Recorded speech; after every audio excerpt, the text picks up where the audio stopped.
it if you hear me holler. Making moves another day, another dollar. On the grind, I'm living good, what you expect. Just another one hit and with it, you can say that. What's going on? What's going on? What's going on? We getting ready to go live with Kevin Trixx Bent. Listen, you guys, if you could do me a favor and just share this with a few of your friends. Mr. Kevin Trixx Bent is in the building. Brooklyn is definitely in the building. If you could share this with a few of your friends before we get started, drop in the comments where you from. I see you, Brooklyn. I see you. What's going on? What's going on? What's going on, people? My man, what's up, son? Everything good on this. And can you hear me loud and clear? Yeah, I can hear you. Let me mute this. All right, ladies and gentlemen, with no further ado, we do have the CEO, the God body of OIA Only in America, Mr. Kevin Trixx Bent himself on the phone. Yeah, I'm good, man. What's good, bro? Listen, staying inside, man, staying corona free. Thank you for the mask, by the way, for the whole family. The whole family is definitely utilizing the mask that you sent down for us. So we don't go nowhere without those masks. How's it in your neck of the woods, man? Everything good, man. I'm staying out the way, so I'm out hustling, you know? Same old, bro. Definitely understand. Listen, man, I appreciate you taking the time out your busy day to join this podcast and drop some gems, man. Your story is definitely a story that the people need to hear. And you've always been inspiring to myself. You've always been motivating, a silent mentor. And then we became friends, and then we became family. So I definitely want to just throw that out there to you and give you your flowers, bro, that if you don't understand it or believe it, you are inspiring to a lot of people, man. Nah, I appreciate that, bro. Wish they could be doing what you're doing with your background. You got what I'm saying? So right. I love it, and we getting ready to get into it. Everybody, if you have questions, you could drop it in the if you have questions, you could drop it in the question mark box, and we'll shoot these questions to him throughout the podcast. Alicia World just said, and my Mother's Day gift. Thank you for that. She was one of the winners. I believe you gave out about $1,000 or a little bit over $1,000 for Mother's Day to single moms. Yeah. So it was actually $1,500. I just gave an extra, like, silently extra $400 to a few moms that came in, like, you know, the 12th, 13th, 14th place. But yeah, that was dope, man. That was the first time I did that, and I'm not gonna stop from that. So that the type of DMs I was getting, right? To me, I'm thinking $100. You know what I mean? I'm thinking, I mean, it's like chump change. That's just to me, like, right. Thinking like small. People was like, yo, I just gave my last $200 to my mom. This $100 really helped out. Another person was like, yo, I didn't have nothing to give my daughter because their stimulus check ain't come yet. So this shit was like, I was like, oh shit. Yeah, so that was pretty cool though. But yeah, our homegirl won. I was happy to see her name pop up. So that was cool. Yeah, that's what's up. When I saw her name, I was shocked too. I didn't want to blow her up and be like, yo, you won. I wanted you to be the one to do it. So right. Yeah, that was cool that you gave out that money. But before we get started into the conversation, just tell the people a little bit about yourself, where you from, and who actually is Kevin Trixx Bent. Okay, good. So I'm born and raised in Brooklyn, New York, in Flatbush, and then Canarsie. Then my mom basically gave me the boot, and she was like, yo, you headed in the wrong direction. You got to go with your brother in Jersey. Then my brother was up. He was a stockbroker at the time. And then I obviously didn't want to leave Brooklyn. I was like, what? Jersey? So I'm thinking Jersey's all white. You know what I mean? Because I've probably been to Jersey maybe a few times. And, you know, it was just, in my head, it was like white. And I was like, this is about to be hell. And then to my surprise, the area we moved in was like predominantly all black. So that was dope. And then I played ball in school. And then, you know, we did a few things on the basketball court. And then I shot out from high school. I shot out to Baltimore at Morgan, is where I went to college. And that's kind of where I just stayed. You know, most people, when they go away for school, They stay at the location where they at. So that's kind of where I'm at. So yeah, so Kevin Trixx, so Trixx came from basketball, you know what I mean, back in Brooklyn. I don't know if you remember the N1 days. You remember with the VHS? I do, I do. So I studied them tapes, bro. Like I studied them. Like that was like, oh man, I popped so many tapes. Just keep rewinding, keep rewinding. So I studied that because I had like, Curtis will tell you, I wasn't nice in the beginning in basketball. Okay. Horrible. I was like the one that people would be like, yo, get off the court. Like stop playing around. Like, but I just studied that shit and I just became, kept getting better. And I always tried to do tricks in the beginning, but it wasn't working. So niggas used to be like, yo, you don't got no tricks. So my nickname eventually was No Tricks. And then, you know, I got good. Summers came by. I got better. I started getting picked first and second and third. And they just dropped the no and it just left Trixx. So that's how that came about. But wow, I never knew that. Yeah. So that's no, how no tricks. That's how that came about. So that's how that name came. Yeah, I'm just a young black man trying to get it, man. I feel like I'm a natural entrepreneur, bro, because I was just talking to Crystal the other day. Crystal's my girl, for those that don't know. I was just talking to her. I was like, yo, I really haven't had a real job in my life. Like maybe, like, so one summer in high school, I came back and Curtis' mom, she got me a job doing summer program. You know, you remember those things? Right, yeah. Yeah, so we did that for like 2 months. That was pretty cool. But that was the only job I remember me ever having in life. Wow. So I was just like, yo, I'm really a natural entrepreneur. Like, wow, but love it. It's been a super duper crazy roller coaster though, bro. So love it. Listen, we about to get into it, you guys. You hear it. Kevin Trixx, the CEO of Only in America, is in the building. All right, Trixx, we getting ready to get into it. Let's take it back to Franklin High School in New Jersey. Okay, so you just mentioned that you studied tapes. You went from playing basketball, sitting on the sidelines, to actually getting in the game and being picked, getting notarized, right? Right. What made you want to play basketball back in Franklin, and how was playing basketball for you at Franklin? So I would never forget. I met one of my best friends actually like the first day I was there. His name is Mitch. I met him on the lunch line. He was actually right behind me.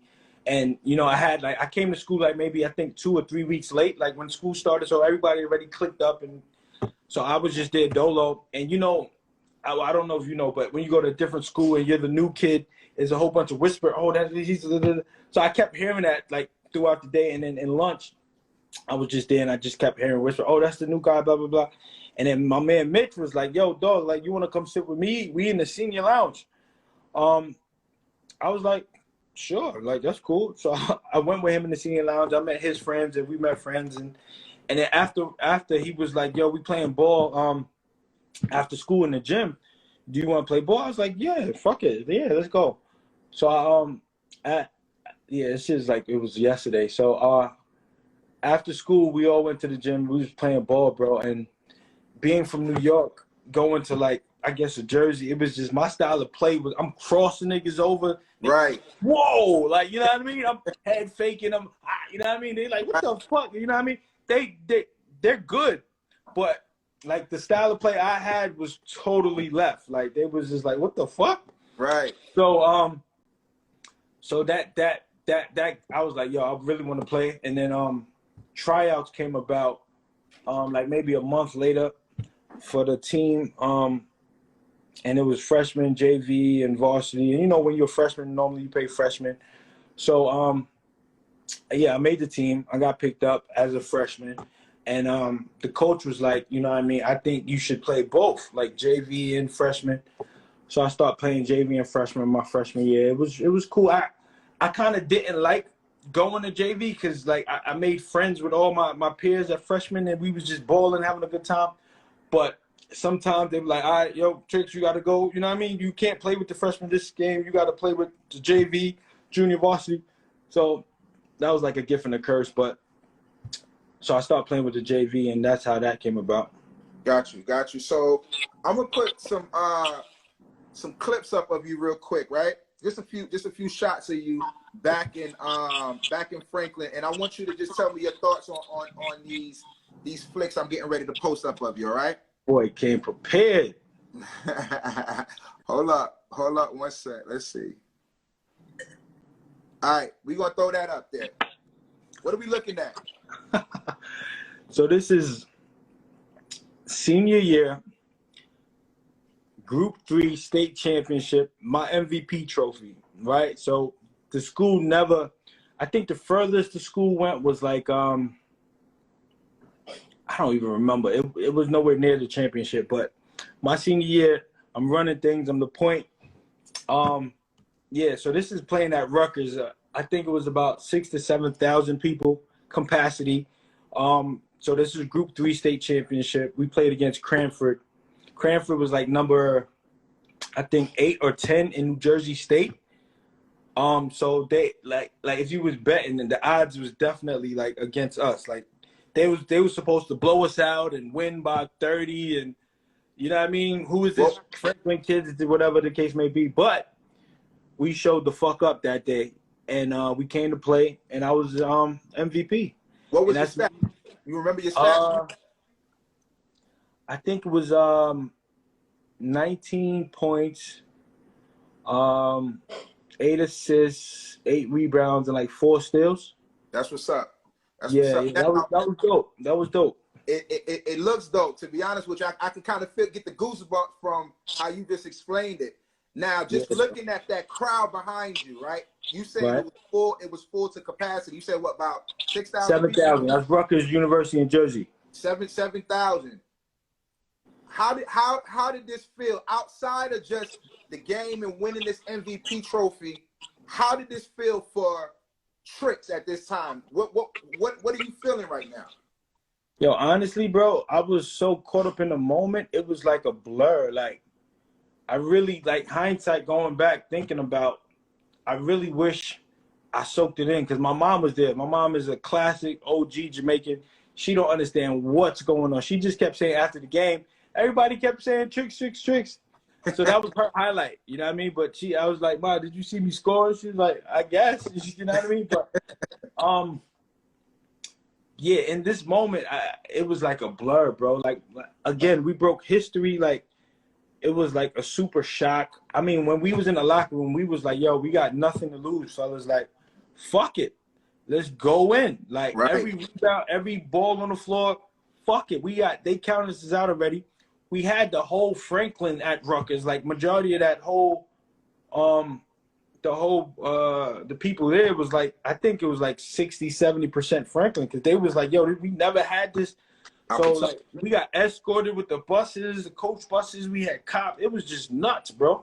So that moment of winning, it was like, holy shit, like we did it. So wow. Now, at this point in your life, how old are you at that time? Senior in high school, I believe I'm 17.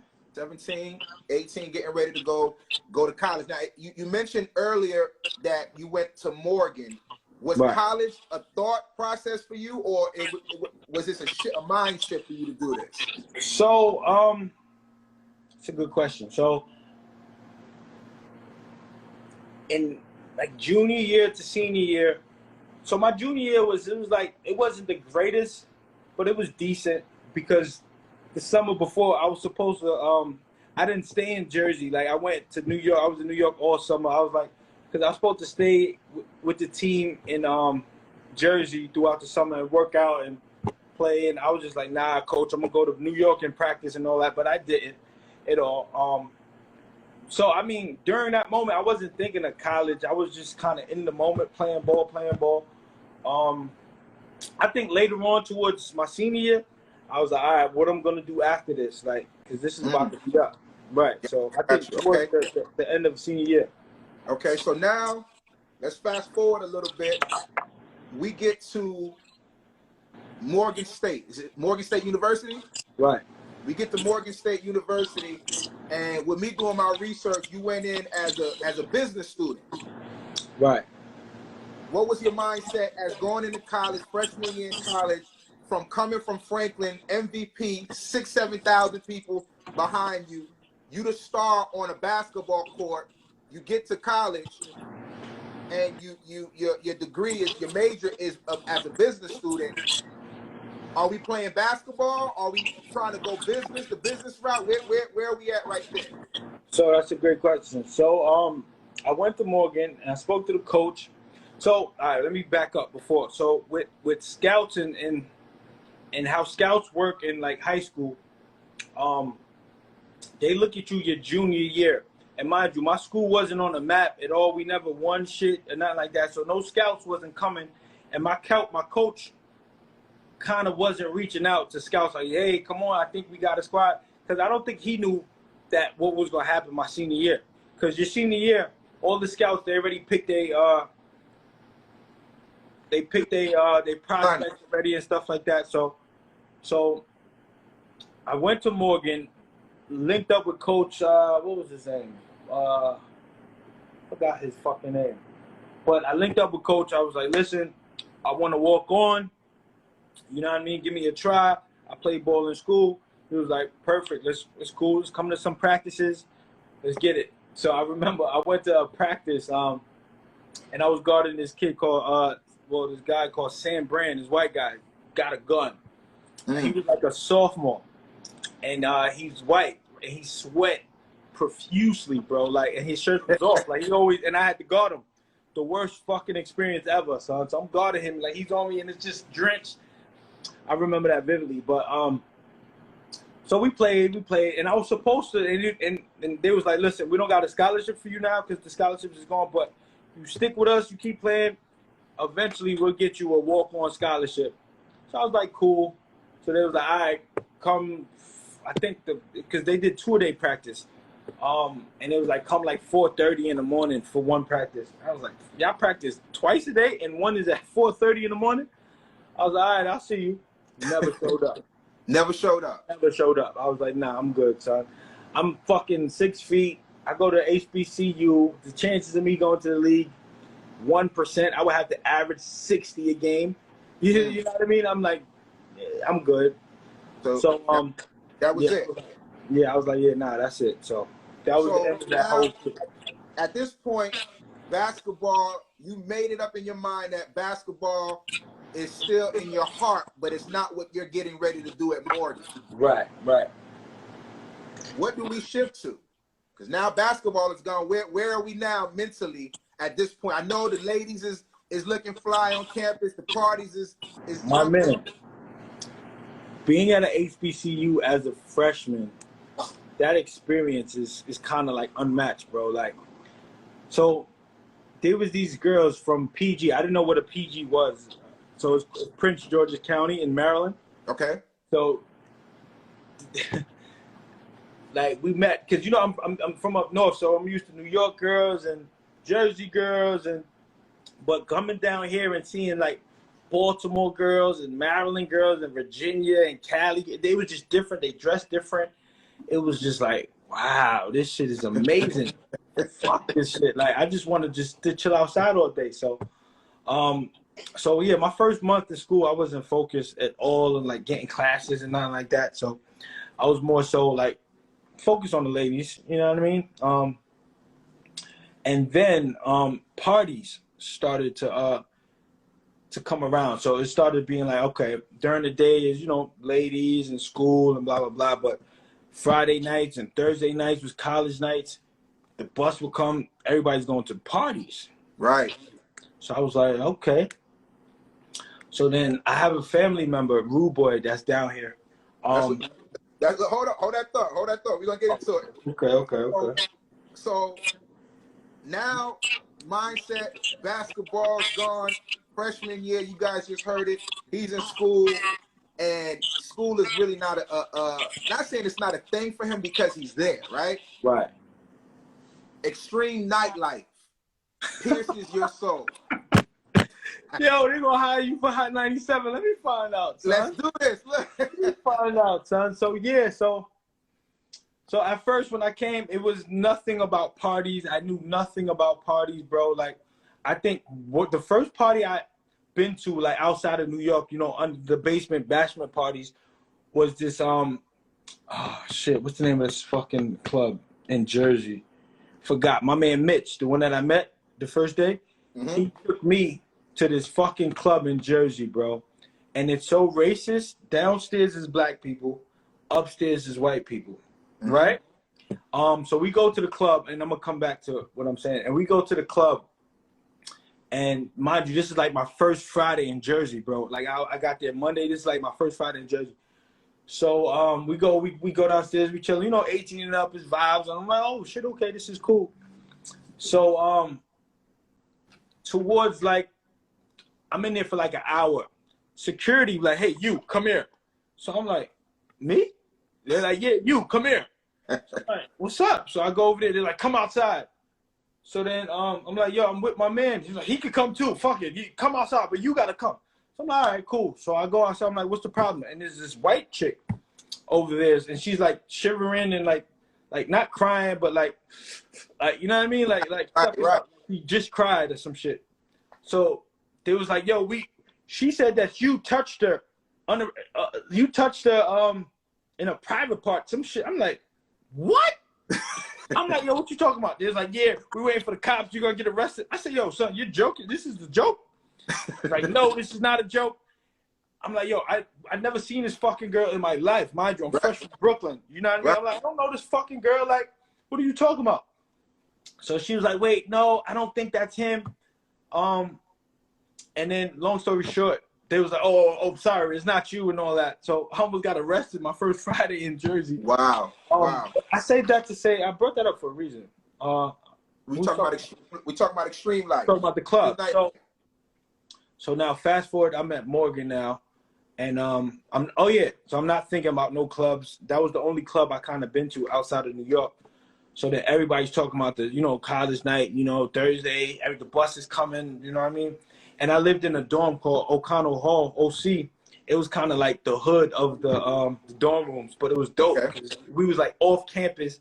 Everybody else we was like our own little world. So all the dudes in OC was like, yeah, yo, we getting ready. I got my 3X white tee on. Da, da, da, da. You remember, that was the era when everybody had the 3, 4X tees. Right. Which I started selling tees eventually too. I'm gonna tell you about that. So they was like, yeah, I got my tees on. Yeah, we going down the bus, leave at 9 o'clock, some shit. So we go down, me and my squad, we go down. We go on, we stand in line. I didn't know who party it was yet, you know what I mean? And it was fun though. It was energy, it was like energy, everybody on the line giggling, people drinking little Mad Dogs and shit. You know, we 18, 19. Somebody went to the store for somebody, they came back with a fifth of Mad Dog, we splitting it. So we online, so we get to the front and I see my uncle and the people that work for him. I'm like, he's like, yo, what up? Da, da, da. I'm like, yo, what's going on? He's like, yeah, you and whoever you with you good, blah, blah, blah. I'm like, word? So yeah, they all with me, blah, blah, blah. We all go in, we have a good time. The next day I go link him at his office.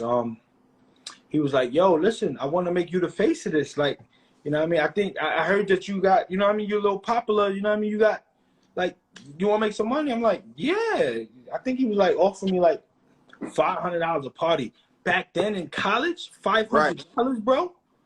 I was a millionaire. I was like 100 cash. He was like, yeah. So, I was like, fuck yeah. So, you know what I mean? I got my squad up, you know what I mean? And we said, yeah, all right, we're gonna start doing parties. And you know, he started putting me on flyers and shit, linked up with other people.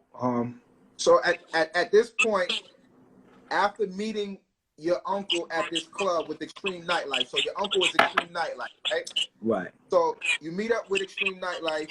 Is this where Trixx and Zeke is born? Right. Like maybe, was it my freshman year? Yeah. So it was like maybe 4 to 6 months in, right? So somebody that worked for my uncle, Beans, when we used to have meetings, you know what I mean? Beans was like, yo, there's this guy, he does house parties, and it'd be Ram. I go to them shits. He's from Brooklyn. He was a sophomore. I was a freshman. And yeah, he used to play ball. His name is Zeke, blah blah blah.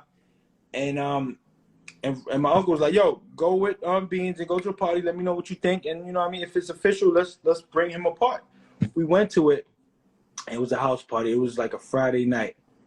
And that shit was a zoo, son. It was like ram packed, son. And Beans was like, "Yo, this is Trixx. This is Zeke." And then Zeke came to the meeting like I think a week later. And then we just clicked off. He played ball, I played ball. Yeah, we just had a lot in common, and that's how Trixx and Zeke. Well, the company didn't form yet because right now we're still Extreme. We're still Extreme, right? We're still Extreme Nightlife. We're Extreme Nightlife for like a year. We'll fast forward. Got you. I mean, if you want me to fast forward, I would, but now let's get to it. So you venture off from your uncle, right? So we start Trixx and Zeke, right? So honestly, bro, I was just like, and it was a young mentality. Mind you, I'm 18 now, and I'm like, yo, I'm counting now. Now I'm like, all right, it's 2,000 kids in here at $10 to $20 average. That's X, right? Right. And I'm getting $500, right? And in my head, the net profit is fucking 30,000. So I'm like, hold the fuck up. And mind you, 70% of the club is freshmen from me. They come in, yo, Trixx, we here, we in the front. And the other 20, 30 is from Zeke. And then we had another guy, Hunt. And I'm like, wait, hold up, son. And you know, my uncle, he's got a print shop. He doesn't come on campus. We the one with the flyers. We outside. We in dorm rooms. Granted, it was fun. We flirting, you know, with ladies. Hey, how you doing? What's good? Go to my party. You know, what's your matter of fact? Give me your number, bro. So that was a lot of it. I loved it. I had a good time with that. So but I'm like, wait, hold up. So now it's like sophomore year. Now I'm living off campus. Now I got a rent to pay, and I had my car with me. You know what I mean? So now I got bills. Right. So I'm like, yo, wait, hold up. I think it's time to do a switch because all I got to do is just go myself, meet the owners, and secure the venue, and we got the people, right? Because I'm just thinking fast forward. So I go to a club, I meet the owner, and I just told him, like, hey, this is who I am, you know what I mean? And the owner was reluctant at first, like, wait, hold up, nah, we deal with your uncle, you know what I mean? I'm like, yeah, that's cool, but I'm not with my uncle no more. I'm about to do my own. I'm just giving you a heads up that I would like to, you know, do a venue. And he was like, I think $5,000 to get it started. You know what I mean? And like, name of the club? Do you remember the name of it? The name of the club was Sonar, I believe, back in the, what was it? Was it Sonar or? I think it was Sonar. Yeah. So it was Sonar, 18 and up. Now, keep going. I'm sorry. So it was about $5,000 to rent. So this is where Rude Boy lived because he had the capital. You know what I mean? He paid the $5,000. Obviously, he get 30 back. Let's say he get 30 back, 25 profit. Expenses is, you know, buses and promoters, whatever the case may be, $3,000. So you would net like $18,000, bro, like every fucking week. Wow.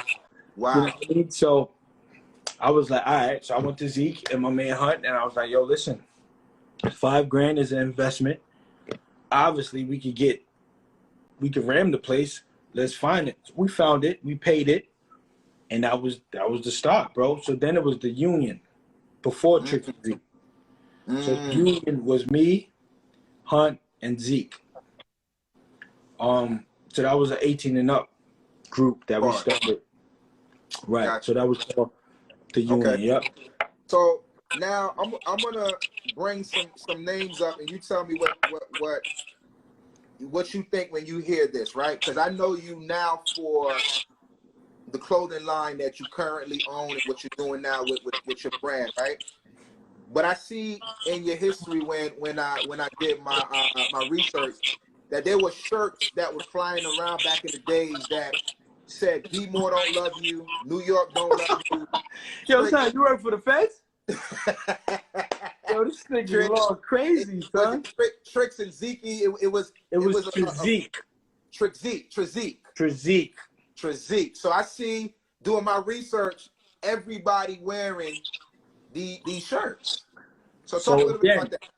again, I'm thinking, son. I'm like, yo, we got the party on lock, right? People gotta wear clothes to the party. Why not capitalize off of as much as possible? Zeke was like, yo, whatever, let's just rock. So it took us like a month to come up with the fucking name Trixx, and it was basically just Trixx and Zeke named together. And you got the exclusive. So the actual logo, let me get you the fucking, hold on one second. All right.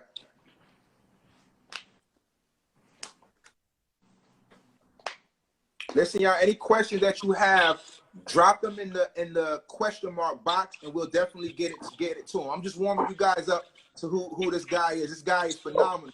So man, finish where you was at. The logo, right? This was the logo of Trixx, right? Okay. And Crystal, which you'll find out who she is later on. Me and her was talking about it, and did she come up with this? Or I think I wrote it out, and then she like freaked it, right? Right. Pick it up a little bit. Let me see what. Okay, got you. So wow. If you look real close, right, it spells out Trixx. I see. What? I was like, yo, nah, I think we could freak it somehow where it says is the T, is the R, the I, what was this? Yeah, the I, the X, and I said the E again. It was some stupid shit. And right. And I said K, like a lowercase K. I was like, yo, fuck it. This is the logo, Trixx. And we ran with it. But it really says Trixx. And I don't even think Zeke know that, honestly. you hit him with you hit him with the FUBU move with Damien. All jokes aside, I don't think Zeke, I promise you, I don't think Zeke know that, but now he does. Right. But yeah, the shit said Trixx, and it was just because we couldn't think of no Trixx logo, so that shit just made sense to me. So, but yeah, we did that. So we was talking how we came up with the first shirt, and the shirt came up, and we was talking, I believe, Hunt. We was like talking about homecoming. Homecoming is a big deal at Morgan, and we was just mapping, and then Hunt said something about you New York niggas think y'all da fly, some shit. It was some funny stupid shit. And then I was like, fuck New York, nigga. I'm from Brooklyn. And then Zeke was like, looked at me, and then Hunt looked at Zeke, and then I like heard it out. I was like, oh, that's dope. I said, yo, let's put that on a shirt. We put that on a shirt. That shit flew, son. That shit flew. Then we started coming up with phrases, you know, Be More don't love you. New York don't love you, because you know back in the days when everybody go to New York, the little Chinese man would sell the I love New York. Right. So we flipped it. New York don't love you, and then we was catering to everybody around us. The PG don't love you, DC don't love you. So yeah, for like a good year and a half, everybody was rocking them shits. So now at this point, we basketball, business in college, club promoting, fashion, right? Now we getting a little bit into the fashion world, but at this point, club promoting is your thing, right? Right. I'm gonna put up a picture that I was shocked or wowed when I seen this picture, right? And then we're gonna get into it. So let me one moment. Boom. Tell me what we looking at right here. So it's blurry, but I see what it is. So we're jumping the gun, but this is my welcome back party at Club Mirage. Okay, so I'm gonna take this down since I'm jumping the gun. I'm gonna take it down, and then we're gonna come back. But what I'm looking at right now, when I was wild, right, was this line, and this line that's out here, like it's specifically for the Trixx and Zeke brand. Am I correct about this? Your sister was there, yeah. So it was my welcome home party. It was like I came home on Friday. This was Saturday night. Got you. Okay. So let's rewind a little bit. Home. Chill out. Let's rewind a little bit. So now you promoting. I'm gonna put another picture up for you. Ciroc boy, Trixx and Zeke. Talk a little bit about this. How does this Ciroc Boys logo and Trixx and Zeke match? Perfect. So, there's this club. There was this club called Eden's Lounge, right? All right. So let me bring you up to speed. So we got the union, me, Zeke, and Hunt, right? 18 and up. But now we're growing. Now I'm thinking I'm like a junior. I'm about to be a senior in school. So now we're all 21s, and my age group is really not trying to party with the new 18 and up and all that no more, right? So, but my man Hunt was persistent, like, yo, the cash isn't 18 and up, which he was right, because it's more body of them. But maturity wise, I'm like, yo, honestly, I'm over this 18 and up shit. Like, it's just a headache. You know what I mean? You got to make sure kids is not drinking. If they do, they throwing up. You got to make sure they don't overdose. They don't die. It was just a lot. So me and Zeke was like, yo, listen, let's split from Hunt and let's start our own shit. Like, you and I only, Trixx and Zeke, 21 and up. So boom, we do that. At first, we started to do both, right? At first, we had both. We told Hunt, yo, listen, we're going to do both. We're going to help you with this, and then we're going to do that. But then, you know, animosity got between us, you know, Hunt and us. And it was just like, yo, yeah, you making money both ends. That's not fair. So we like, you know what? You're right. Take all that. You got it.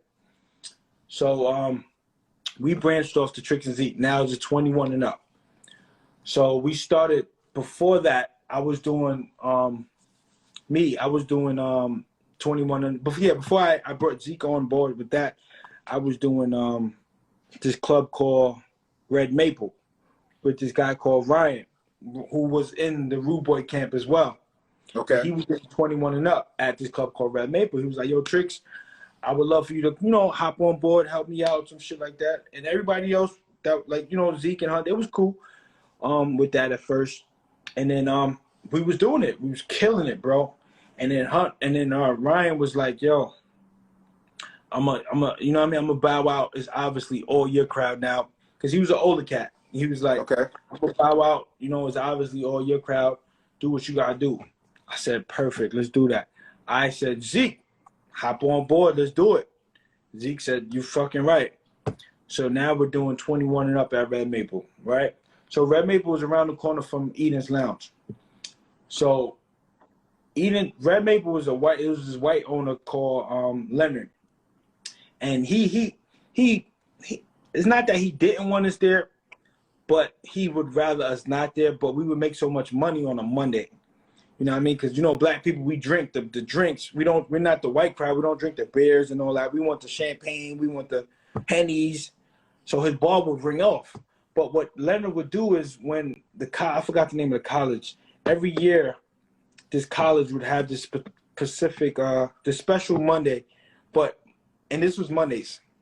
So every Monday, you know, it would be like a growing thing. So when we started, it was like maybe 40 people. Then 2 months later is 160 people every Monday. Right. 5 months later, we're doing like 400 people every single Monday. And then Leonard would be like, yeah, next Monday, you know, we got to stop. I got this coming in. And it would just fuck our whole momentum up. Big time. Right. Now we got to not start over, but now from 400, now we could drop to maybe 100 people and then build that up again. So this one dude used to come in like, yo, why you keep giving this white man money? Come around the corner is this Ethiopian lady and this black guy. They're a married couple. Come check them out. Let's give them some money. So I was like, yo, let's check it out. We went over there. Her name is Helen and Harold. So we went to the venue called Eden's, and it was like Ethiopian like theme. So I was like, Red Maple was more like a modern day vibe, and then when you go to Eden's, it was more of a Ethiopian special chandeliers and shit. I wasn't feeling it. I was like, fuck. So I'm not really feeling it. But Leonard kept dicking us. Leonard kept coming up with some excuse. Yo, we can't have it this Monday because it's too much noise complaint after let out the night. So let's just take off 2 weeks. And mind you, this is my bread and butter. Right. So I'm like, you know what? Fuck it. Let's just go all out in Eden's. So we go all out in Eden's, Law. And when I mean we go all out, Law, nuts Monday night, bro. So the venue was the capacity was like 500. We got to the point, bro, where the fire marshals would come and meet us every single Monday. Like, yo, listen, we got to count because there's too many people. Like, Wow. Black China, Future, Dawn from Danny Kane, all the Ravens, Ray Lewis, Ray Rice, Ed Reed, you name it, bro. They used to come on the Monday. I had niggas from New York coming from New York to come party on a Monday. Ask your brother-in-law. He'll tell you. Mondays was insane, son. Fucking insane. Then I get jammed up. You know what I mean? So I'm gonna have a podcast of my own. So I'm gonna go in deep on my podcast as for like what I got jammed up for and all that. But I get jammed up. This is like year 6, 2011, 2012. So I'm gonna put a picture up because we're gonna get a little bit into it. I know you're not gonna want to go too deep into it, right? But I in my research, this gentleman came up in your history. Who's this guy right here? Yo, this thing is really the Fed. So Gary, man, oh man, that's my nigga. That's so back in Twitter day, that's Ciroc Nation. That was the handler, Ciroc Nation. That's Mr. Ciroc. So, oh yeah, to answer your original question, how did Ciroc come around? We was doing so much numbers, bro, on a Monday that he found us. So he is the Ciroc ambassador of the DMV. Well, he was the Ciroc ambassador of the DMV. What that means is Diddy had different ambassadors. Nick Storm up in New York, what's his name in Miami, and Gary in the DMV. And what their job is to do is make sure this club has Ciroc, this guy is moving cases, this is, you know what I mean? That's their job.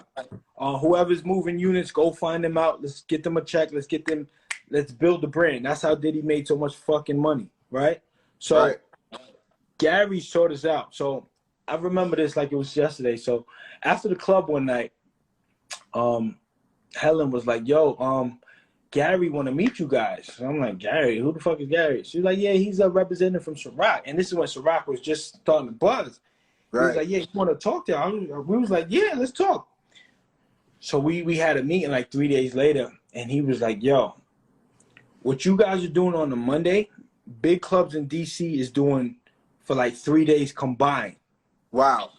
You know what I mean? So the kind of cases you guys are moving on one fucking day, which is the office day of the week, on Monday, you guys are, the other clubs is doing this in 3 days span. Let's talk. So we like, let's talk. So he's like, look, we want to make y'all down. We want to give y'all X amount a month to push the brand. We was like, for real? He was like, yes, let's do it. That's how we came Ciroc Boys. You know what I mean? He was like, yo, look, I'll give y'all X amount. Just every time y'all tweet, every time you take a picture, make sure it's a bottle with y'all. We'll sponsor the event. You know what I mean? So yeah, but that was my guy though. Outside of that shit, me and him created a bond. Like he was downtown, I was downtown. He would come pick me up. We would just kick it. And then again, I got jammed up. And while I was in the situation, while I was locked up, I remember I called home, and somebody was like, "Yo, call Zeke." I forgot who the fuck I called home to. I think one of my ex-roommates. I called home just to see what was up. And then they was like, yo, call Zeke. Something happened. I'm like, huh? So I was like, all right, boom, I hanged up. I called Zeke. And Zeke was like, yo, you sitting? I'm like, nah, what happened? It's like, yo, Gary just died. I'm like, what? Wow. He was like, yeah, he got hit by a fucking car for $295. Let me tell you how, right? So me and him used to go to DC late night. And it's about 45 minutes from where we was at to DC and back, right? Like 45 minutes to and from. So what we would do is we would go to DC, on his work shit. And, we would leave around like 1:30 right before leave and drive back. And when we drive back, he would get tired and be like, yo, let me pull over and you take over. We did this shit at least 3-4 times, right? Wow. I pulled over. Well, he pulled over. I hop out. I go around the car. He go around the car. So when I was locked up, he did that with his other man. He pulled over. He got out the car. He got hit by a car. Wow. and that's how he perished. So I Wow, was wow, sorry to hear that. fucked up, son. I was like, woo. Yeah. So being locked up, bro, and hearing somebody that you really fuck with die is a whole different type of pain, son. Like, Nah, I definitely. I mean, I can't relate to it because I've never been in that spot. But now that we hear on that, sorry for you said Mr. Ciroc Gary's passing. But he definitely sounded like he was a big influencer. For and he was a good you guy, guys. son. Yeah. He was just good, yo. He was like, yo, the nigga used to make sure we ate, son. Like, even if the budget was like, because if Diddy came for Howard Homecoming, they would use all that budget in DMV to make sure that, you know, like, let's say if the budget was $40,000 that weekend and Morgan had a homecoming and Howard had a homecoming, normally you're supposed to split it. 20 for Morgan or 15 for Morgan, and, you know, Howard, you know, home with Diddy, they get taken care of, you know what I mean? But when Diddy would come, he would take the whole 40,000 budget and we would get shit. But Gary was sure, like, yo, nah, listen, we got it. Yo, these cats is doing some shit. They got it. They got to get something. So little shit like that, he just held us down, son. So All right, so that's where Ciroc shit came from. now you get jammed up. You sitting down for a minute. The thought process or the mindset shifts, right? Because you jammed up. All of this is gone right now. No partying. I was right here, son. I was up. And then it was just like, yo, what the fuck? Straight gone. But what's crazy about it, which I'm supposed to write a book and all that shit. I don't know if I am, but the CEOs in the jail system, they knew me. They knew of me. They knew me. They was like, Trixx. I'm like, you know what I mean? Because they used to come to fucking Eden's Lounge. I mean, the whole Baltimore, bro. They was like, what the fuck you doing here? But they was like, you know what? I got you. And this is going to be a part of my podcast. Here go a cell phone. Here go this. Go do this. It gets crazy, bro. It gets crazy, bro. Love it. Crazy. Like, I felt like I was like Chapo for like minus the drug, you know what I mean? But they took care of me, though, son. They took care of me. So you still you jammed up, but you still got a little famousness going on with you. Right, but I'm still locked. Right. But to be out and open and 21 years old, 22 years old, I got a Range Rover. I live downtown in some sky shit, and to go from that to be locked up, that shit is crazy. It's crazy, right? So like you lose everything, right? The mindset. Now this is where I digging into your history. I believe that at this point in your life is where the brand Only in America comes into pocket. Am I dead on? 100%.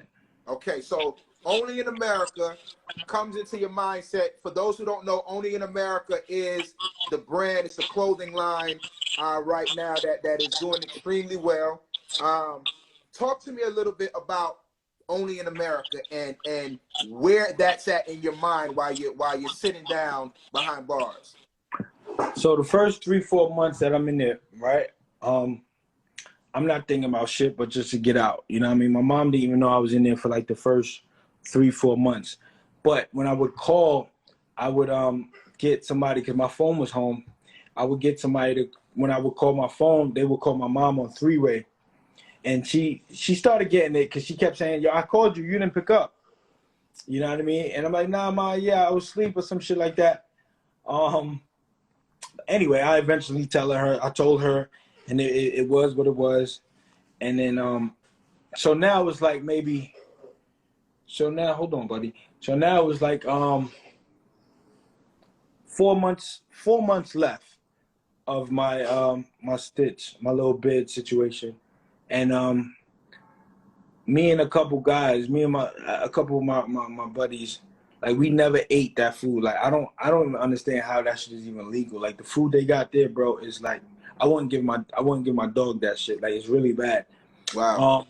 So we wouldn't eat that, right? Mind you, I had a store in jail. Like I had a store. A store is like I had enough snacks where when people would run out of snacks, they would come to me to get snacks, and I would do a barter system. So for example, if you want a noodle, I would give you a noodle, and then when you go to commissary, you would give me 2 noodles back. Got you. Right? So I had a whole fucking what's the name, full of that shit. So that's what I basically lived on. I lost like 15 pounds, but that's what I lived on. So when it was time to eat, me and like 4 or 5 guys would be in the back, and we'd be talking about, yo, what we gonna do when we get out? You know what I mean? And I was just candidly talking one day, like, yo, I think I want something to come from this situation. I don't want to be a regular person that just went through the system and out the system and, oh, I Trixx did a bid. That, because how I got in here was just totally fucked. So I'm like, yo, I want to start something or do something. They was like, what? I was like, I have no idea. They was like, what you like? I was like, I like throwing parties. I like clothes. I like this. They was like, why don't you start a clothing line? I'm like, clothing line?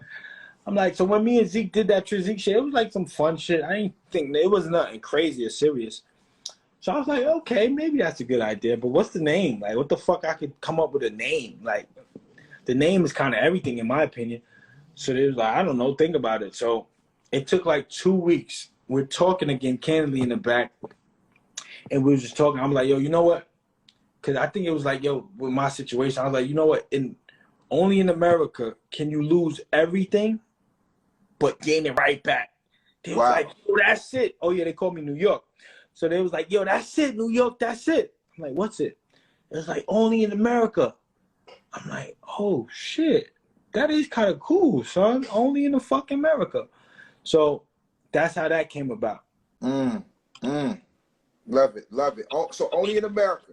So 4 months left on this bid. You coming home. You got this idea. Doing my research, you did a pop up.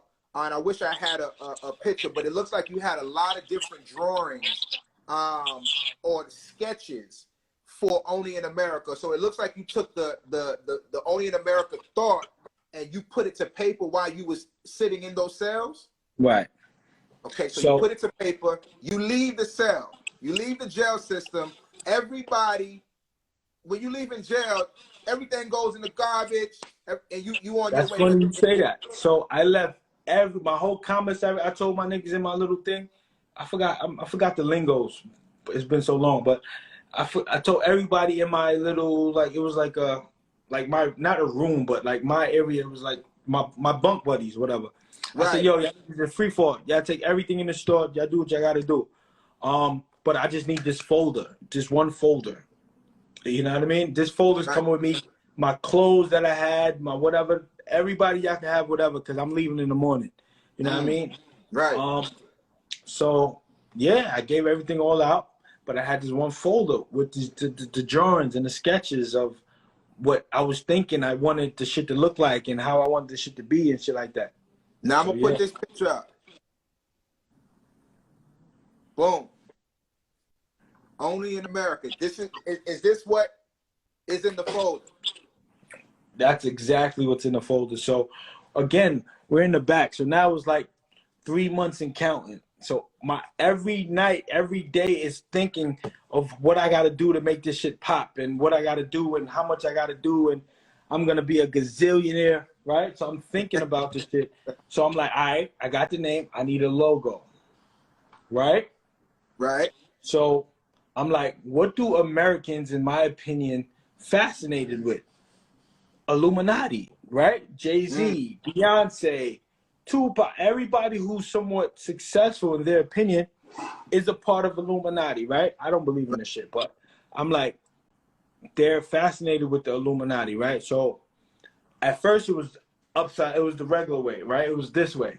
Right. So I was like, all right, let me freak it. Let me turn the shit on his head, right? Let me keep the eye and let me go around with the Only in America shit. So that's how that shit came about. So the first time I heard you speak about the Only in America logo, because when I first saw it, that first thing that I thought too was the Illuminati, right? When I saw the triangle. But the way you explained it to me, I believe we was in Jacob when you showed it to me, and you was like, no, it has nothing to do with the Illuminati. We executing a plan, and the plan is being able to lose, to have everything in America and then lose everything. We're gonna turn it around and, like you said, drop it on their head. And when I seen this logo, I was like, wow, right? And I think one of the things that you told me before this thing actually took off the way it did was, yo, when I get back to New York or DC or Baltimore, wherever you went back to from Jamaica when we was out there in Jamaica at my brother-in-law's wedding, you was like, Lawrence, I don't know if you know what guerrilla marketing is, but I'm getting ready to be on my guerrilla marketing, excuse my French, shit. And from the, I don't even think it was a week or 2 weeks later, you just started taking off. So I definitely commend you on creating the brand from the vision. You got what I mean? Creating something out of nothing. You turn something that looked to be bad and created this, right? So I really want to commend you on that. And look, I want to give credit out though to Crystal. I want to give credit out to Crystal because I was ashamed up until maybe 2-3 years ago of my story. You know what I mean? Because I was just ashamed. Shout out to Crystal. Right. So but she was like, yo, nah, that's it. The story is what people buy into. Because I was to me doing so good, and to be jammed up, I was like, oh my God. But she was like, nah, the story is the brand. So you got to stick to the fucking story. So that's why I don't mind right now, you know, sharing the story and shit like that. And I love it. Look, we might lose each other in 2 minutes, but if you can, I know you're busy. If you can, just jump back in for a few minutes because I got some more questions for you, okay? Of course. So the logo Only in America. Now you go on this big old campaign, guerrilla marketing, and I'm gonna put a picture up real quick. I believe this was the start, and correct me if I'm right or wrong, okay? Was this the start of what Only in America looked like? Absolutely. So this is the start. So you draw up these hats, you draw up these logos, you get them done, and you put them on these hats. How quick do these hats take off? So before the hats came about, right, I come home and this kid from Jersey that I knew, he had a clothing line, and I consider him my friend. And I reached out to him, like, you know, 2 weeks out or a week and a half out. I'm like, yo, look, I just did this, but look, I got an idea. I need your help. How can I source hats? How can I have an idea? And son was like, yo, honestly, you got to do your own research and this and this and that and that. I was like, you know what? You're right. Say no more. Right? And then I had another friend in New York that his friend had a clothing line. So I knew of him, he knew of me, but it wasn't like how me and the other guy was. But I reached out to him. He was like, Trixx, whatever, nigga, I'll send, matter of fact, what's your email? I'm going to send you every information where I get my hats, where I do this, where I do that. And his name is Reem, and he got a clothing line called Rich Threads. Till today, that's still my man. Like, that's my guy. Like, so I reached out to him, and I found out where to get hats from, and I reached out to someone to embroider them, and that's the logo, and then that's the other logo with the slash. So yeah, that's it. Look, we out here, but listen. So you say that you meet Reem, and he put you on to all of the hat people. So I reached out to my man Reem, right, Rich Threads, and he like, yo, listen, bro, I got you. This is the list of different vendors and all that. And that's all I wanted from my main man. But Reem gave it to me. So I was like, boom, got it. So that's how that came about. Got you. So now we have these up. Hold on 1 second. Let me take it back real quick. So now you create these. Is that correct? Correct. Boom. Now, how soon after you create these that these take off? That's a great question, bro. So mind you, when I came home, right, you saw the party. I guess you're going to get back to that line in the party.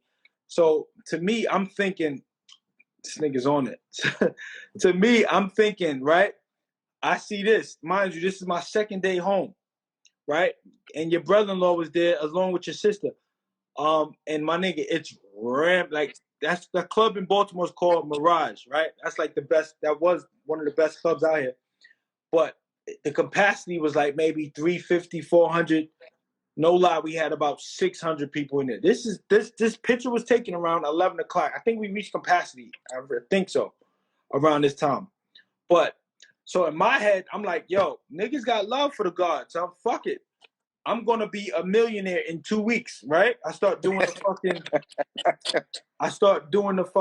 numbers in my head. I'm like, yo, I sell 10,000 hats at this. I make this. I'm doing it.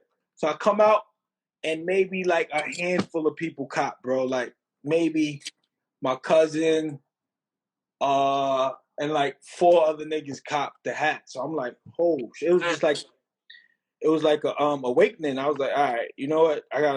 This clothes shit probably ain't for me, son. Let me, you know what I mean? Let me think of something else. So that's how that came about. So it didn't take off at first at all. Okay, but you stuck to your guns. Only in America is the brand, and you grinding out with this, right? Right. I'm a fast forward a little bit. I remember you came down here for your brother-in-law's. I believe it was a birthday party, and I step into the restaurant, and you have on this leather jacket, right? Yo, son, I must commend you real quick though, son. You're a good interviewer. Like you do your research. Like you pretty good at what you do, son. I must tip my hat to that, son. Appreciate it. So you come. I'm in the restaurant and you have this jacket on, and on the back of this jacket it reads, "God was born in Brooklyn." Right? I'm looking at this jacket and I'm wild because I already know the guerrilla marketing mindset that you on from the moment you left Jamaica. To be honest with you, my mindset left the party at the moment. To be honest with you, and in my mind, I'm just thinking like, yo, this guy is getting ready to blow up. Like he's already blown up, but with this jacket, he's getting ready to take off. And I asked you at that moment, yo, what was you thinking? And correct me if I'm right or wrong. You said, listen, man, I wrote this on the back of the jacket. I'm flying through the airport to get to Atlanta, and everybody's asking me about this jacket. Quick Talk story. about this jacket. Quick story. So I used to go home often to from Baltimore to New York, right? I used to take the train, right? I used to take the Amtrak to the A train to the L train, and then I'm home in Canarsie. And it used to be late. Like I used to get in there right like in New York like around 12 o'clock a.m. Be on the A train and the L train at like 2 a.m. Long story short, I'm on the train, and I don't want to be bothered. I just want to go home and sleep and relax. And this less fortunate guy, right? He's drunk. It's just me and him in that car, in the first car, because I always go in the first car. So it's just me and him in the car, and I think I got my headphones on. And he said, excuse me, and he's mad, obnoxious, and loud. So I'm like, all right, yo, what's up? So he's like, yo, random question. He's like, yo, where do you think God is from? So I'm like, yo, what the fuck is he? What are you talking about? He's like, no, where do you think God is from? So I was trying to be a smart ass so he could just get out of here. So I was like, man, God is born. No. He said, where do you think God was born or something like that? And I was like, man, God was born in Brooklyn. You know, being smart. And then he, like, the face he made is like he sobered up real quick. He was like, right. And then as I said it, I was like, oh shit, that's dope, son. So then he went over there, and then I think he just fell asleep and shit. And then I'm thinking in my head like, yo, that's dope. So I write in my notes on my phone, just a quote, God is born in Brooklyn, right? So I get home in Brooklyn like an hour later. So I call Crystal. Mind you, it was like 3, 4 in the morning. So I was like, yo, I got an idea.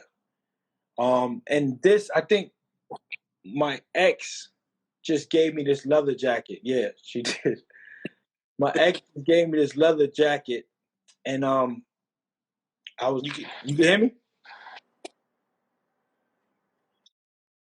Yeah, I can hear you. Okay. I was like, yo, I got an idea. This phrase, God was born in Brooklyn. Let's do something with it. She was like, yo, that shit is hot.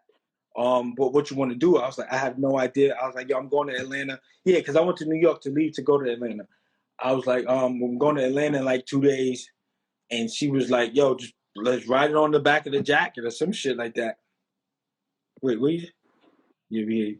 And then we wrote it on the back of the jacket, bro. Just to write it in the back of the jacket. I thought it was cool. And then I'm walking through the airport, Lord. No lie, bro. Before I got through the first stop, you know what I mean, where they check your ID and you go through the screen, at least 4 people was like, hey, can I take a picture? Oh my God, that is dope. What is that? How do you? So I'm like, wait, hold up. I'm like, yeah, it's mine. You know what I mean?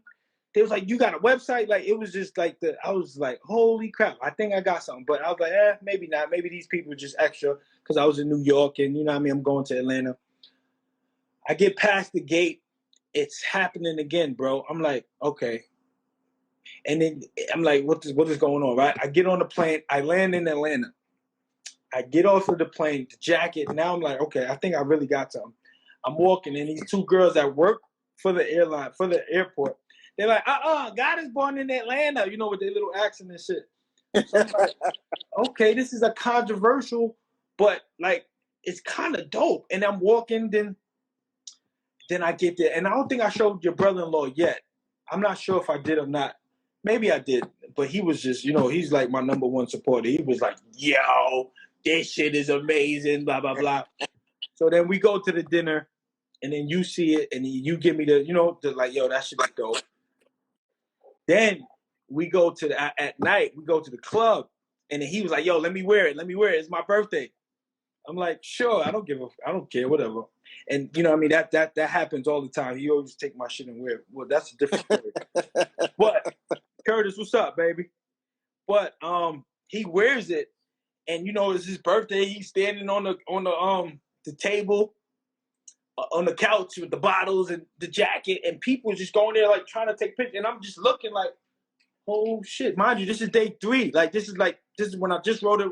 I think Crystal wrote it, and then he has it 3 days later, and I'm like, yo, we have something. I go back to the drawing board. I'm like, yo, let's put it out. Let's figure out how we can get this jacket. And let's move. You know, I'm a risk taker, so I was just like, let's do it. And I did it, bro, and it just shot. And I love it because I think I remember that night being in the club and him having the jacket on, stepping on the couches, and the attention. Yeah, acting like it's his jacket, but it's all love. I remember. I think OT Genesis was in the club that night, and actually took a picture with my brother-in-law that night. So it was definitely an epic night for his birthday, but really for the birth of God was born in Brooklyn, in Atlanta, for people to see that. You know what I mean? 100%. 100%.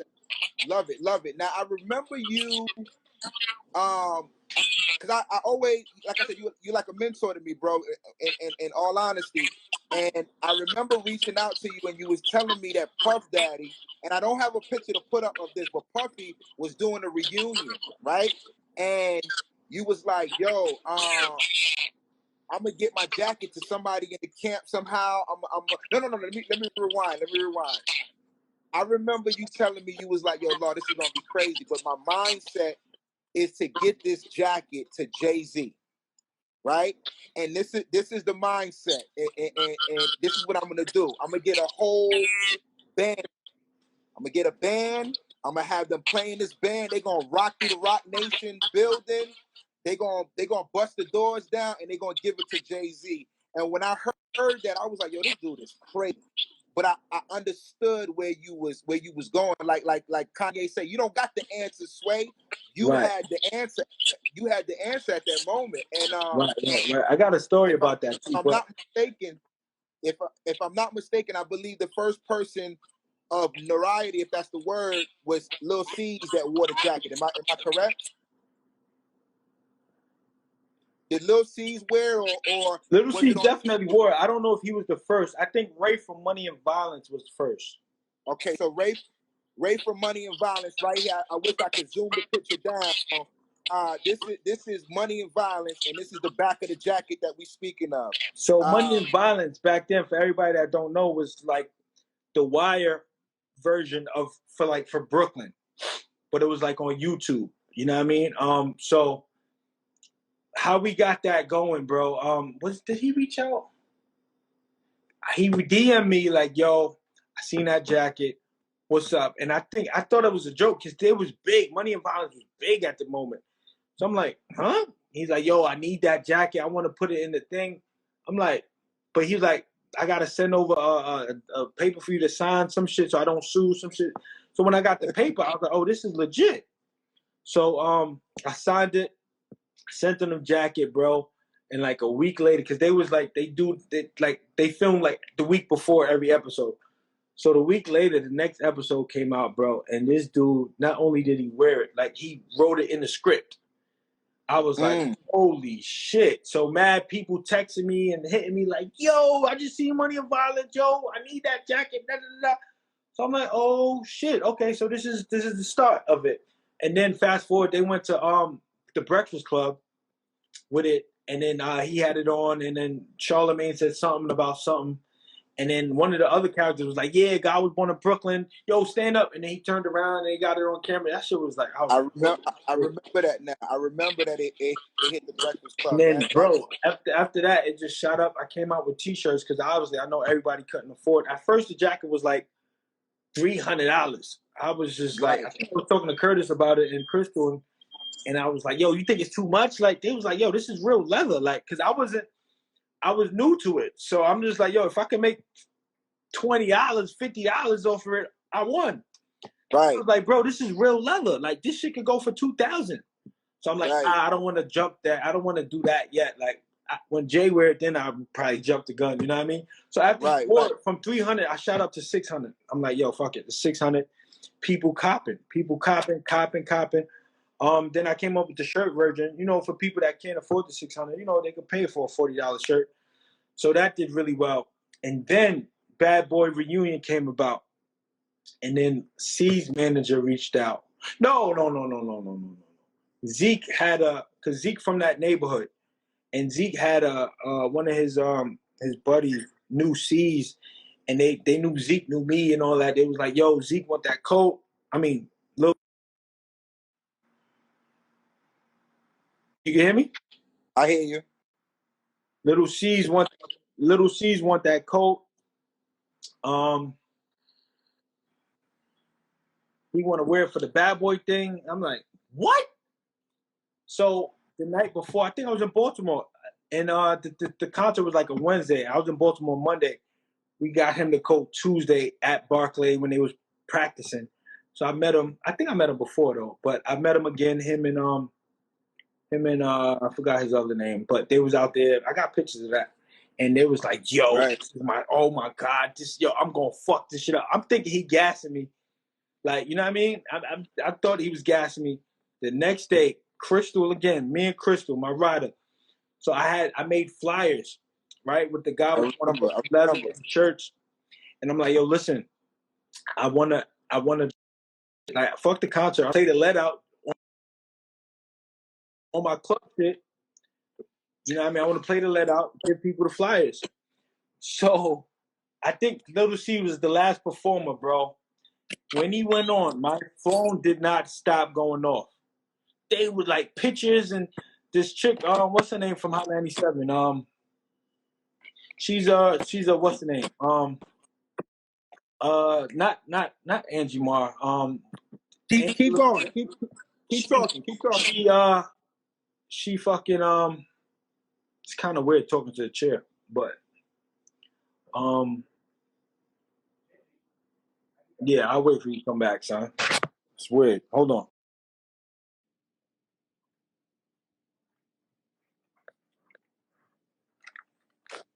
Can you hear me? Yeah, I'm here. Yeah, my bad. It was weird talking to the chair, and plus I had to text. Now you good. I hear you well. So I forgot her name. She's like a big time at Hot 97, but she wrote the best dress of the night was Little C's with the guy who's wearing a Brooklyn jacket. And my shit just went up after that, bro. All right, so I remember this night where you had mentioned, because I remember you were saying, I got these cards, I'm going out here, and I believe I was talking to you this night, and you was like, man, I don't know if I'm gonna head out there. Hold on one second.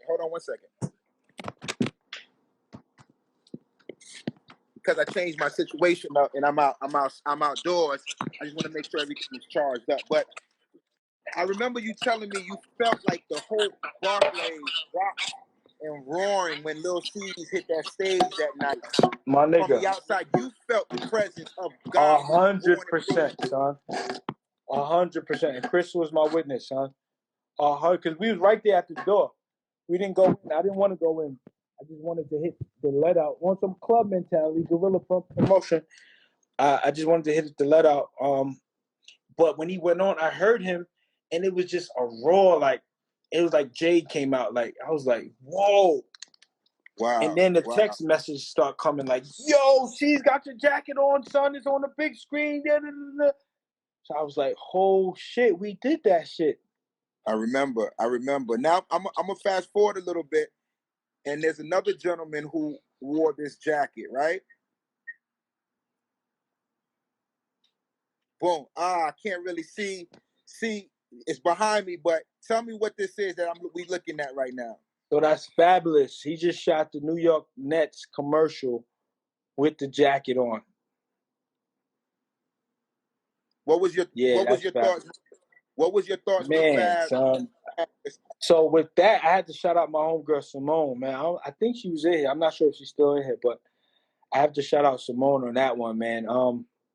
Simone had a plug with Fab Manager, and I was just talking to her like, yo, Sam, like, you think Fab will rock the shit? She's like, it's worth a try. Fuck it. So she reached out to the manager. The manager was like, yo, I think it's dope. I think he would. And not only did he rock it, Fab rocks it like to me, it's Gucci or some shit. You see what I'm saying? Like, he loves the brand. Like, he fucks with it, son. So he wore that in a commercial that aired in New York for the Brooklyn Nets. That was huge.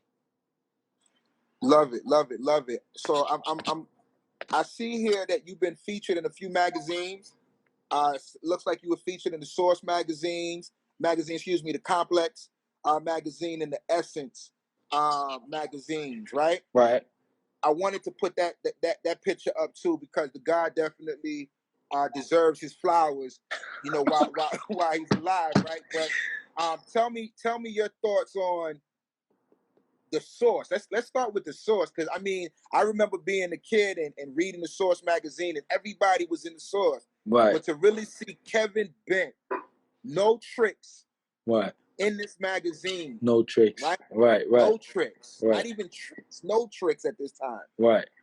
In this magazine, what's going on through your mind, man? Again, like the high school shit you put up with the trophy, with the MVP trophy, is like a surreal moment, bro. I was like, it was dope. They reached out. They was like, yo, listen, we heard your story. We would like to get a little detail with it. Yeah, that picture. This nigga's on it. But yeah, it was like, yo, like Curtis said, yeah, the price went up after that. I was like, yo, fuck it. It was dope, bro. It was definitely dope. Love it. Now, the hustler that Trixx is, the entrepreneur that Trixx is. I mean, I've watched the growth from however many years ago this was when Only in America was brought to life, from the shirts, the clothing, the God Was Born in Brooklyn jackets, for it hitting TV with Money and Violence, for it being a Nets commercial, Fabulous rocking the jacket. You've also now tapped into a few other endeavors. You're a partner, I believe, in a print shop called the Creative Print Shop. So shout out to my partner Hazel. I think he's on here. I could have swore I seen him. I can't see messages anymore. He's kind of like frozen. But yeah. So I'm definitely a co-owner of the Creative Print Shop. And how that came about, I have a homegirl, right? Her name is Kalila. She has a company called Mess in a Bottle. Before it became huge like it is now, me and her, like, we call each other the business besties. We're business besties. No homo or nothing like that, because, you know, besties. Right. But so she I'm kind of giving you a little wrap up thing. So she when I went to, like, because, you know, I was in Miami, I was traveling or something like that, and she hit me like, "Hey, Trixx, I think I found a printer. He's in Baltimore. His prices is A, and this is this." I was like, "His prices is what?" Like, he had the cheapest prices, in my opinion, in like the world, right? And I was like, "How's the quality?" She was like, "The quality's good so far." So I was like, "Yo, I want to come check it out." And when I came back in town, I instantly went straight there. When I went there, my partner Hazel, he wasn't there at the moment.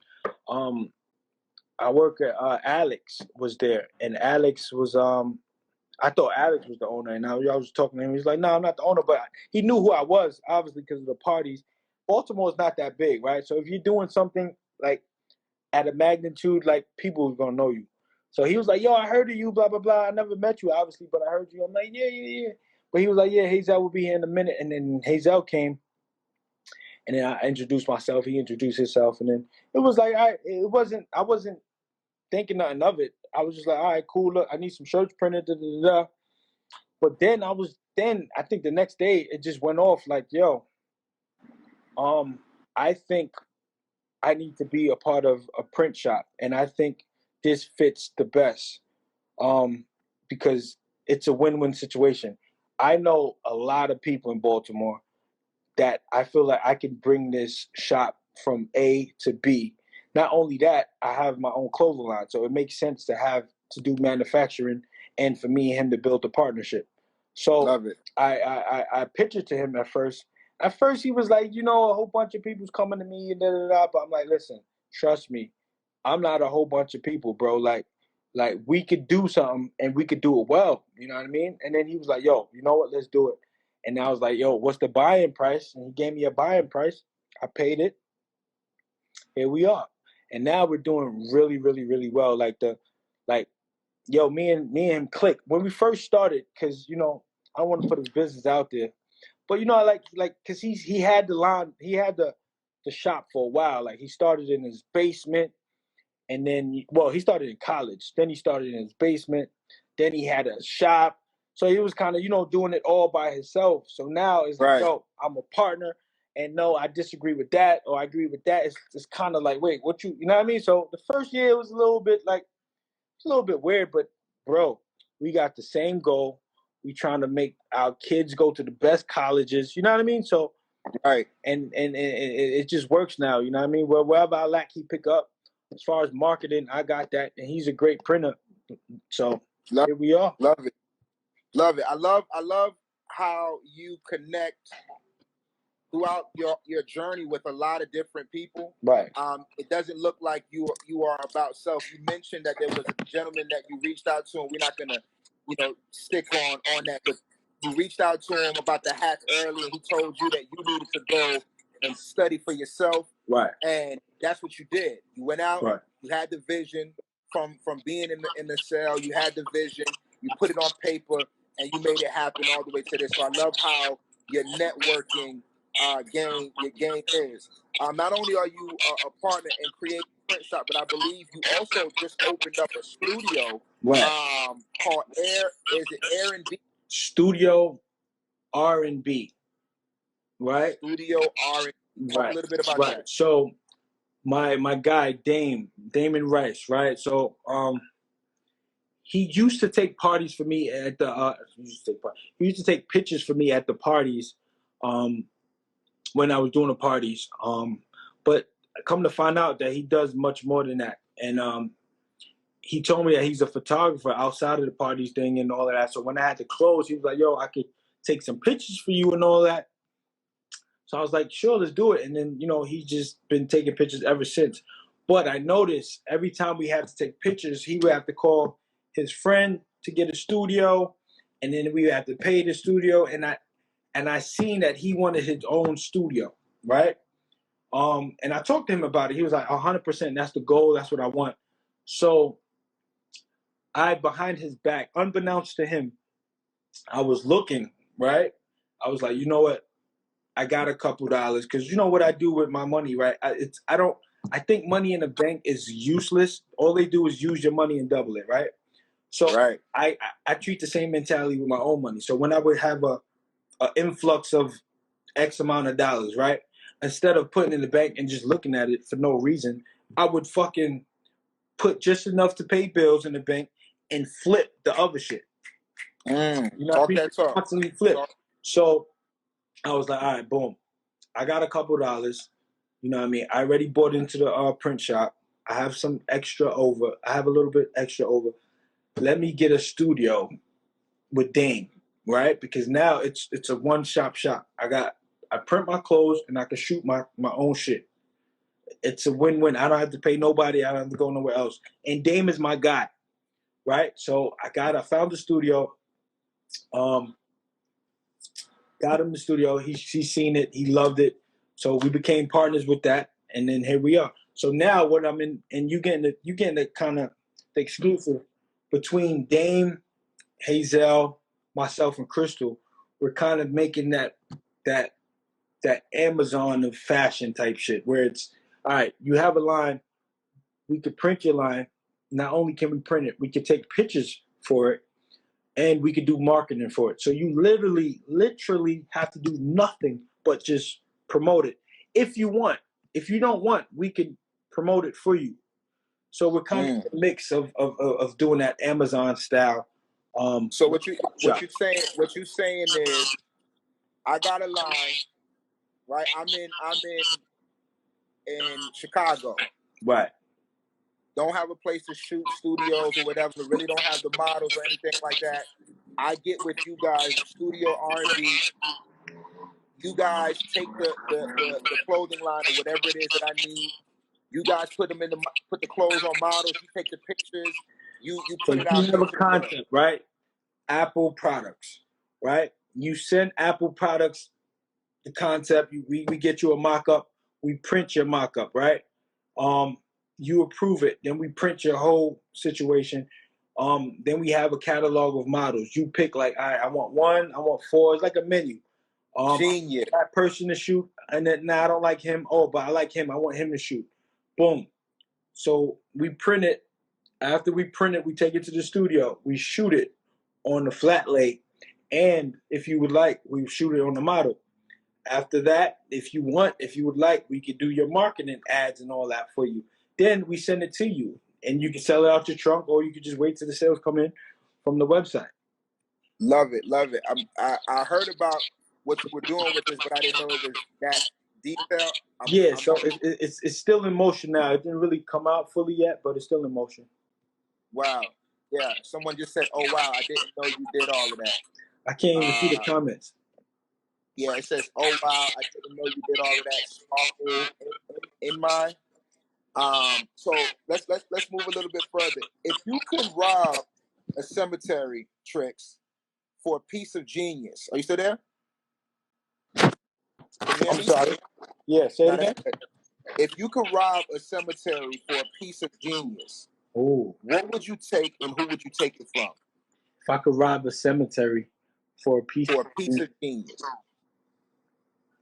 what would you take and who would you take it from? If I could rob a cemetery. So you got somebody that did something big back in the day, they passed away, they got genius. Right. What would you say? That's a good question, son. I would say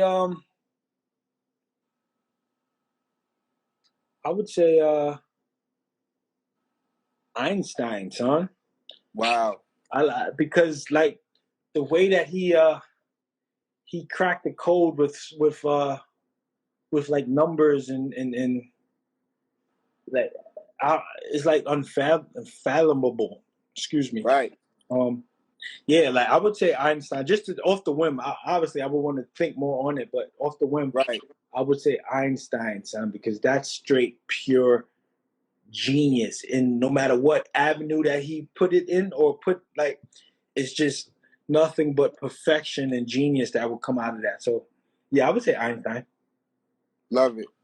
If Trixx could go back and talk to the young MVP at Franklin before he left to go to Morgan, what would you say to him? So this is after the MVP? This is after the MVP. You're getting ready to go to college. In this moment, what would you say to that young Trixx? I would say fucking enjoy it, bro. Like, enjoy every day. Don't sleep late. Wake up. Oh, man, I wasted so much time, bro. Yeah, I would say enjoy it. I wouldn't, you know what I mean, not do anything differently, but I would just say wake up early. Like, enjoy it. Like, it doesn't last. I think at a moment of time, I was just caught up in, like, euphoria. I was just like, yo, this shit is never going to end. Like, this shit is amazing. And then it ended. You know what I mean? So, Right. yeah, I would say just enjoy the ups, the downs. I had my tire slashed. A lot of people don't know that by a girl I was dating. Not her fucking friend, and I know what it is, and I never got revenge back. And honestly, till this day, excuse me, I feel some type of way when I see her at homecoming. The friend, I'd be like, yo, where did she park? Fuck, like I want to go juke her car real quick, but but like all of that shit, enjoy it. Enjoy that shit, bro. Like, oh, college, man, at Morgan, bro. It was my experience, bro. It was, man, son. It was dope. I guarantee the average person didn't experience what I experienced at Morgan, and to graduate from it too. Like, which is the weird part too, because like I graduated, bro. Like majority of people that I knew, like they didn't like I graduated, which is super weird. And I just did that honestly for my mom, for Rose. Like I could give two shits about graduating because that shit just didn't mean shit to me. You know, like you have your scholars, like I have to graduate, I have to have a 4.0. Right. I was a fucking D+ student in high school and college. I'm not a school person, and it is what it is. What would, I know you said business. Is that what you got your degree in? It is, because that's just all I just was heard to do. If I would have went back, I kind of would have did business and communication. I would have did both, because the communication building, they looked lit, bro. Like they was running around with cameras and shit. They was lit, like, and we was in stupid ass suits and shit. Had to present, which I hated presenting. But college was dope. So to answer your question, I would say, yo, just enjoy everything. Wake up early, like go to sleep late. You know what I mean? So that's the type of shit I would have did. I didn't know that you graduated college. That's something new to me. Out of my circle, I would not have thought that. Out of my circle, I was the only one which is so weird, bro. Like, you know what I mean? I had my guys, my circle.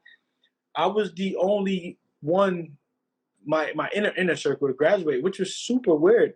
And honestly, bro, I think it was because I was throwing parties and girls was helping me out. Like, that's just what it is. It was like, yo, I'll let you in, you'll write this paper. I swear to God. Right. Because I was a D student, bro. Like, it was horrible. Love it. You did it. Trixx, just hearing your story, and the reason why I wanted to interview you is from the moment that I met you and you told me that you left, I mean, you was jammed up. For those who don't know, I don't know your situation, but I know when people get in situations to where report cards, right, where they have a background to where they can't do certain things, have certain jobs. You mentioned that you never really had a real job, but look at you now. So the reason why I wanted to interview and share your story was you was here, like you said, you made something out of yourself. You get jammed up. You created Only in America. You stuck to the plan. You created something. God birthed something in you, right? You created something, bro. You left out of that building, and you left that old you behind. Right. And took off to where you got kids looking up to you. You got OGs looking up to you. You understand what I'm saying? So I want to just tell you to keep on that track, man. And people say that sky's the limit. I don't believe that.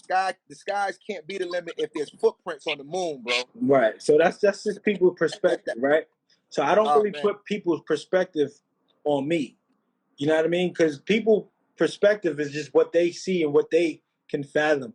But then you got people like Bezos that's about to be a trillion. Like, You know what I mean? Like it's levels, bro. Like it's really different levels. So yeah, you're right. I think it's bigger than sky's the limit, bro. I love it. There was a question, and somebody been on. I don't know if she's still in here, but I seen a question, and I'm gonna try to go back. If you guys have any questions, you could drop in the question mark box. But one of the questions that I had saw was for the OIA brand.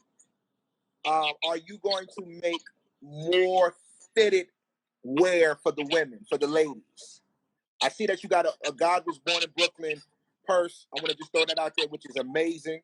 But there was a lady in here asking about clothing and more fitted clothing for the women. What are your thoughts on that? Right. So it started off as a guy's brand, but since then it trends into like unisex shirts. So we say when we put up the shirts that if you want a more fitted look, order down. So if you normally wear a small, order an extra small. You know what I mean? Because the shirts are unisex. So so to answer that question, I'm not gonna go into like a straight female only. Like so you go to the site and then you got males over here, females over there. I don't got the capacity yet to do that. Right. That's just a whole different type of headache. That you got different SKUs over here, different SKUs over there. I'm not ready for that yet, honestly. But yeah, I mean, eventually, definitely. Love it, love it. I'm gonna ask you one more question, and we're gonna wrap up the interview. Trixx, when you hear the quote, "Create your foundation or forever live on the plantation," what do you think from that? Say it one more time. Create your own foundation or forever live on the plantation. I think it's self-explanatory. I think it is what it is. It's all right. A pandemic happened. Since you had a job, and the job says you got to go, you have to go. Versus you create your own shit, and a pandemic happened, and you still got your own shit, and nobody can kick you out of your own shit. So yeah, I think it's pretty much self-explanatory. But honestly, bro, I was thinking about this. Everybody ain't built to be an entrepreneur. This shit different, bro. Like we'll go into that on a later date, but being an entrepreneur is not really all glamorous as some people make it out to be. Because most people, they show the finished product, but they don't show the fucking. I had in my account. Like I screenshotted it. It was I swear to God, son. It was 64 cents. I screenshotted it because it was just like mind-boggling that I made so much money in my life up until then, and then I was down to 64 fucking cents, and then I bounced right back up. And it's really the energy you give it really determines the outcome. You know what I mean? So if you willing to say fuck it, I'm gonna lose sleep, which I love sleep, but I gotta. Well, I've worked out at getting out the habit, especially with my daughter now. Sleep is over for sleep. So yeah, it's just you gotta be a different breed to be an entrepreneur, son. But the perks about it, bro, is freedom, bro. Like I could literally come up to Atlanta today, right now, in the hour. You know what I mean? Because I can. You know what I mean? Right. Financially, and because I'm not obligated to stick around. You know what I mean? I could, and my there's no cap to what I could make. So, I mean, not knocking the people that work 9 to 5 because you need everybody for the ecosystem. Got people saying very true hard work. It was easy. Everybody would be. If it was easy, everybody would be doing it. Right. Only the strong survive. OIA definitely created its own foundation. Sink or swim. Somebody saying drop the site, Law, I'll support. If you drop the site, I'll pin it real quick, Kevin, as I'm going through the notes. You got, I would like more merch. That's from Iconic Glow. She looking for more merch. That's Simone. That's my nigga. Big, let me see, bruh, Mr. Realtor, LOL, you're definitely an alumni. He was the Blueprint. That's from the Blueprint 927. Even though you're not a school person, you still did it. I did.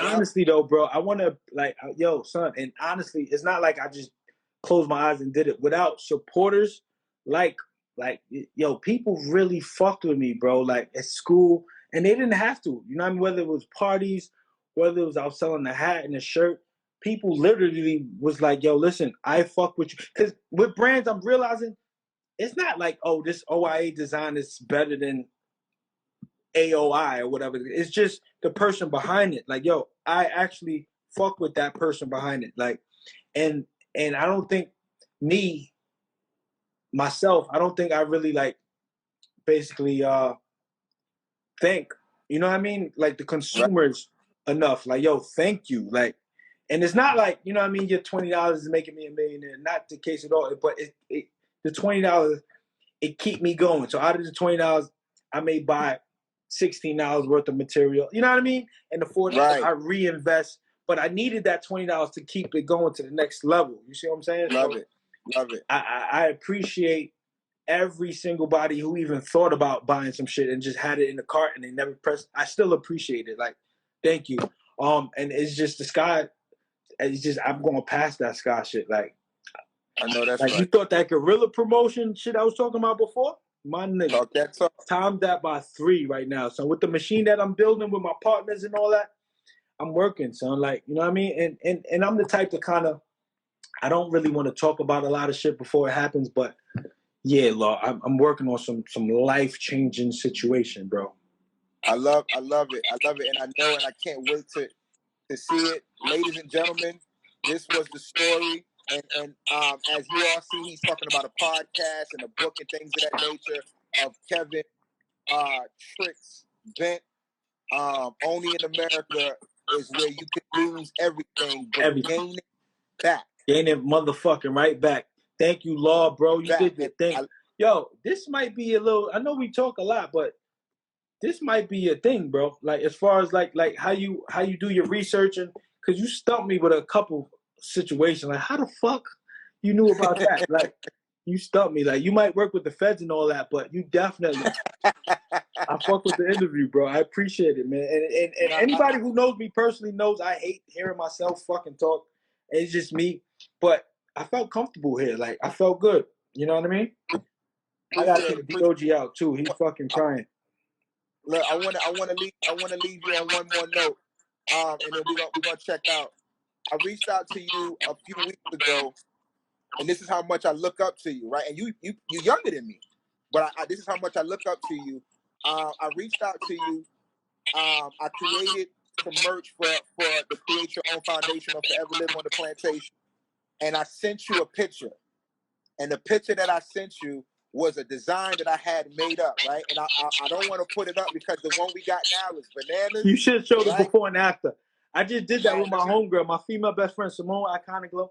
I just did the same shit with her like 2 days ago, bro. It's people that I respect and love, bro. I'm gonna keep it 100% with. Like, it is what it is. I'm not gonna shoot your dream like right then and there. But if you ask me, like, yo, what's your honest opinion, what you did? I'm gonna keep it. I say, yo, that shit was trash. Yeah, and you know how I know that you really felt it? Because when Crystal was doing it, she was like, yo, you really hurt his feelings. I'm like, what you talking about? She's like, yo, the nigga brought it up like 3 times. Like, yo, he said it was super trash. And I want you to know, bro, I didn't bring it up to try to say, yo, you're a scumbag. No, it's just I respect you. And since you respect me enough to ask me for my honest opinion, the least I can do is keep it 100. Right. Right. So everybody, I can't see the comments, but the nigga had the shirt on the bottom, and the nigga was about to sell that for more than $2. I said, yo, bro, what are you doing? Hell no. I know the greatest designer ever, right? And you know her too. Give her the same vision. Tell her what you want. She gonna freak the shit, bro. And now you know what I mean? You breaking records selling that shit, son. Yo, we definitely selling that. I appreciate you giving me the advice. Because some people would have been like, nah, I'm not gonna do it. The one at the bottom was the original, and the top one is the one that we're currently selling right now. Right. And not only that, bro, I put my mouth where put my money where my mouth is, bro. I said this shit is hot enough. I will cop it, and I copped it, and I'm probably gonna cop another too. You know what I mean? Get my little brother-in-law and all them, and get, you know what I mean, my nephews and shit. But the message on it is dope, and now I can read it clear, and it's cool. You know? Yep. You definitely did. I appreciate that. And that was the outcome. Listen, thank you for joining the the Cashin' and Dreams podcast. This is Kevin Brent. My name is Lawrence's Cashin' and Dreams. Remember to create your own foundation or forever live on a plantation.